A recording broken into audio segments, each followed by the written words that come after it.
Praise the lord. ఎడారిలో సెలయేర్లు. ఫిబ్రవరి 28.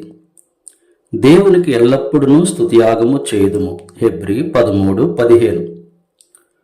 ఒక దైవ సేవకుడు చీకటిగా మురికి వాసన కొడుతున్న చిన్న గుడిసెలోనికి తొంగి చూశాడు. ఎవరు బాబు అది అంటూ ఒక నీరసమైన స్వరం వినబడింది. అగ్గిపుల్ల వెలిగించేసరికి అవసరాలతో బాధలతో శుష్కించిపోయిన ఒక ముసలి ఆకారము కనిపించింది.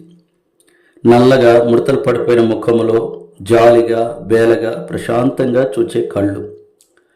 ఆ కుక్కి మంచం మీద పడి ఉన్న ఒక ముసలి అవ్వ.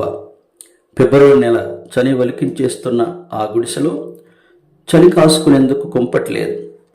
ఆమెకు తినడానికి తిండి లేదు. ఆమెకు ఉన్న వల్ల రెండు కేళ్లవాతము, దేవునిపై విశ్వాసము. ఇంకా అంతకంటే దిక్కులేని స్థితిలో మరెవరు ఉండరు. కానీ ఆ ముసలవ్వ తనకిష్టమైన పాట ఒకటి పాడి వినిపించింది. నేను పడే కష్టము తెలియదెవ్వరికి, యేసుకు తప్ప తెలియదెవ్వరికి. నేను పడే కష్టము తెలియదెవ్వరికి. హల్లెలూయా, స్తోత్రం. పడుతూ ఉంటాను, లేస్తూ ఉంటాను, నిలబడతాను, కూలిపోతాను. మహిమ నా చుట్టూ ప్రకాశిస్తుంది. హల్లెలూయా, స్తోత్రం.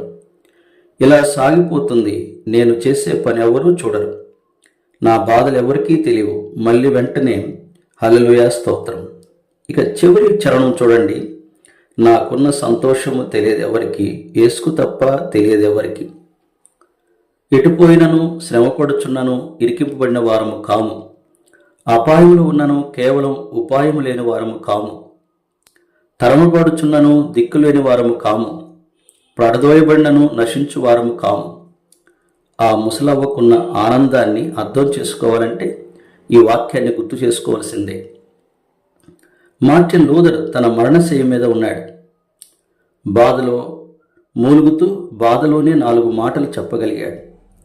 ఈ బాధలన్నీ ప్రెస్లో కంపోజిటర్లు టైప్ సెట్టింగ్ చేయటం లాంటివి. కంపోజ్ చేసినప్పుడు మన అర్థాన్ని అందరూ చదవగలరు. కానీ అప్పటిదాకా కూడా మనం ఆగనక్కర్లేదు.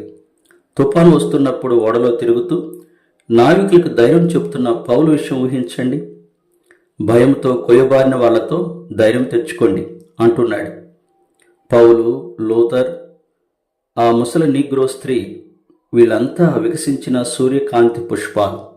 Praise the lord.